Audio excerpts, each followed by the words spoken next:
नमस्कार, आप देख रहे हैं एफसीएन 24 न्यूज़ में आपके साथ हरकुल पांडे और बीके मोर्चरी के बाहर हैं। देखिए यहाँ पे पुलिस भी पहुंची हुई है, तमाम लोगों की भीड़ आप देख सकते हैं। लेकिन मामला आपको बता दें कि डबुआ थाना क्षेत्र से जुड़ा हुआ है और कपड़ा कॉलोनी का मामला है।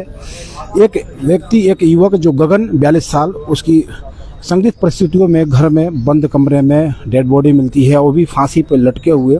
सुसाइड का मामला है, लेकिन परिवार का जो कहना है कि युवक की हत्या की गई है, कोई ना कोई इसमें साजिश है।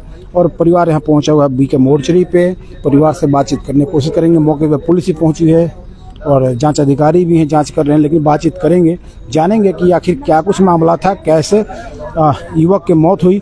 युवक ट्रांसपोर्ट का काम करता था और दिलेर था। जिस तरह से परिवार की तरफ से जो सूचना मिल रही है, सूत्रों द्वारा जो जानकारी मिल रही है कि कल रात को 8 बजे जो गगन है अपने कमरे में जाता है, उसके बाद घर से बाहर नहीं निकलता। जब 12:30 बजे उसके परिवार के लोग जाते हैं तो पता चलता है, बच्चे ने देखा कि अंदर जो युवक है गगन की फांसी पे लटके हुए युवक की डेड बॉडी मिलती है। नाम था, बड़ा भाई था जी। बताइए क्या कुछ मामला था, क्या कुछ घटना है और कहाँ की मामला है?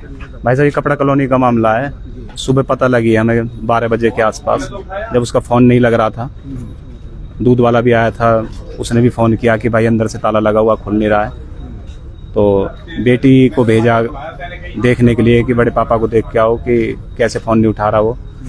तो बड़ी बेटी गई है वहाँ पे। जब देखा उसने, पीछे से दीवार कूद करके गई है। जब देखा है कि वो ऐसे कमरे में लटका हुआ था। लटका हुआ क्या था कि पैर उसके मुड़े हुए थे। हाँ जी। आपको क्या शक है, मतलब किसी देखो जी, हमें शक तो नहीं है किसी पे, और दूसरा हमें ये भी नहीं है कि उसने सुसाइड किया है। हमें लग नहीं रहा कि जैसे वो सुसाइड हुआ है। बस खाली ये तो देखना पड़ेगा महकमे को कि भाई अकेला रहता था कैसे? नहीं, फैमिली के साथ रहता था। कल अकेला था वो। बच्चे, हाँ जी, बच्चे गए हुए थे। ऐसा कोई व्यक्ति था जिससे वो बार-बार मिलता हो या फोन आता हो? नहीं, ऐसा तो कोई नहीं था जी। वो सबके साथ सही रहता था, कोई लड़ाई झगड़ा किसी कुछ नहीं था। बस एक छोटा सा मैटर चल रहा था अभी 2-2.5 महीने से ना। हमारे ताऊ के लड़के हैं मोहताबाद से। हमारे जो ताऊ जी है मास्टर कंवर सिंह मास्टर जी, उनके बेटे हैं अनिल और सुनील, 2 भाई हैं। वो 21D में रहते हैं। तो उनसे तो हमारा 2-3 महीने से थोड़ी दिक्कत चल रही है। उन्होंने बेफजूल में केस डाल रखा। उनका बेटा कोर्ट में बैठता है। अश्वनी एडवोकेट है कोई, अश्वनी तिरखा, उसका चेला है वो, तो उसके साथ बैठता है। एक बार ये एडवोकेट को छोड़िए, मतलब आपके परिवार के वो लोग हैं जिन्होंने हमारे परिवार के हैं। हाँ जी, हमारे ताऊ के लड़के हैं। केस वगैरह डाला था ये? वो वैसी रंजिश है जी। उन्होंने अभी कुछ साल पहले दादा लाई हमारी जमीन थी नेकपुर गांव में, 1,85,00,000 रुपए की उन्होंने धोखे से वो कहीं बेच दी जी। मतलब कोई कर दिया, वो इनको पता होगी, मेरे को इतना पता नहीं है उसके बारे में। उन्होंने घर में 1,85,00,000 का लफड़ा कर दिया था, तो हमने उनके नाम केस डाल दिया था। तो उसी रंजिश को निकाल रहे हैं वो। दादा लाई है हमारी गांव में। 5 इनको क्यों मारा गया है? मतलब हम ये नहीं कह रहे उन्होंने मारा गया। जैसे डाउट पूछ रहे हो ना कि हमारा किसी और से तो कोई लड़ाई झगड़ा नहीं है। जो चल रहा है खाली उन ताऊ के लड़कों से चल रहा है हमारा। क्या काम करते थे वो? ट्रांसपोर्ट का काम था जी उनका। बढ़िया काम था, अच्छी फैमिली थी। 2 बच्चे हैं उनके, 2 बेटे हैं। सर, ऐसा कोई शरीर पर निशान पाया? निशान कुछ नहीं पाया, खाली वो लटके मिले हैं जी। खाली लटके हुए। हाँ जी। शक लग रहा है कि सुसाइड नहीं? हाँ जी। देखो जी, अगर मान लो उसने सुसाइड भी किया हो, 50% मान लो उन्होंने सुसाइड कर लिया है। हम सोच रहे हैं कि किसी ने मारा है, हो सकता है सुसाइड कर लिया। मगर वो ना 3-4-5 दिन से ज्यादा टेंशन में था। वो टेंशन में दारू भी ज्यादा पी रहा था, डिप्रेशन में चला गया था। क्योंकि जो ताऊ के लड़के हैं ना, उनका बेटा बैठता है 12 सेक्टर कोर्ट में सुनील त्रिखा वकील के पास।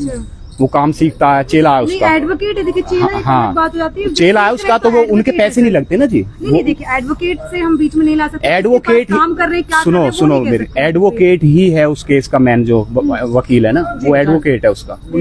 हाँ जी, जिनके पास काम करता है। जो हमारे पास नोटिस आ रहे हैं ना, हर हफ्ते नोटिस भेज रहे हैं वो। अब एक केस के लिए हम वकील करें, 50,000 मांगता है वकील। 50,000 रुपए लगा दिए, वो झट से उस केस को वापस लेके दूसरा केस डाल देते हैं। फिर दूसरे के लिए हम 50,000 करें, फिर दूसरा लेके वो तीसरा डाल देते हैं। अब उन्होंने डाल दिया है सेंसन कोर्ट में। मतलब वो तंग कर रहे हैं। उनका कोई हिस्सा नहीं है, हिस्सा उनका दे चुके हैं। हमारे मोहताबाद के ताऊ जी हैं कंवर सिंह मास्टर, उनके बड़े बेटे हैं सुनील कुमार उप बबलू, जो 21D में रहते हैं। बड़े छोटा है अनिल कुमार, जेई है वो। PWD में पता नहीं किसने जेई है, वो जेई की धमकी देता है।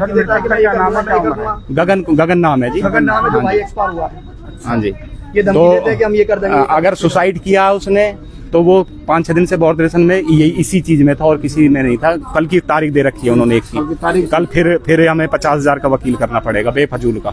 उनका तो कोई पैसा लगता नहीं है, क्योंकि मैंने बताया है ना, उनका तो जो अश्वनी जी है उनके पास तो अजय लड़का जो सुनील कुमार का वो काम सीखता है, उनका तो फ्री में काम चल जाता है। वो रहता भी कोर्ट में ही है, वहाँ सारे काम कर लेता। हमें तो छुट्टी भी करनी पड़ती है, नौकरी वाले बंदे हैं, बिजनेस वाले बंदे हैं। आपकी क्या मांग है प्रशासन से? प्रशासन से मांग है दूध का दूध और पानी का पानी।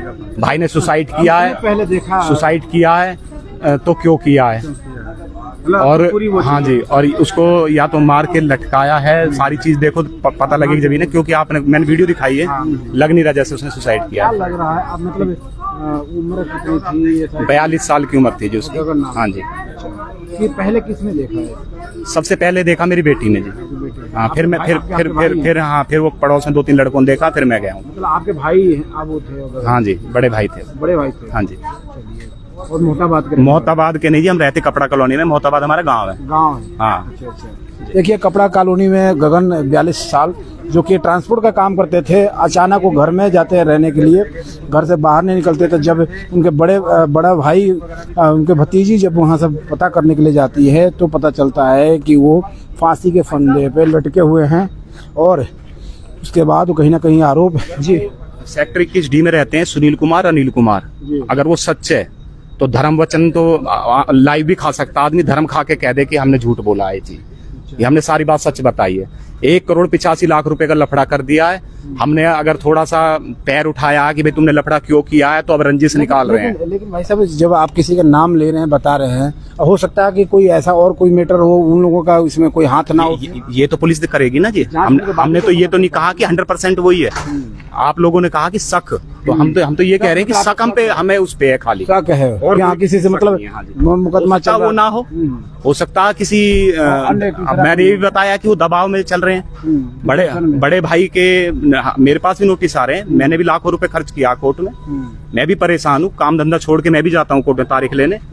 देशराज सरपंच ये ताऊ का लड़का है, इसके यहाँ भी नोटिस आते हैं। इसने भी ये भी गया बार सेक्टर कोर्ट में तारीख भुगतने के लिए। मिला रखा हाँ, सब पूरे परिवार को मिला रखा, 18 बंदों के नाम, बुआ तक को डाल रखा उन्होंने। तो देखें एक मामला है जो मोहम्मदाबाद के रहने वाले हैं और कपड़ा कॉलोनी में रहते थे।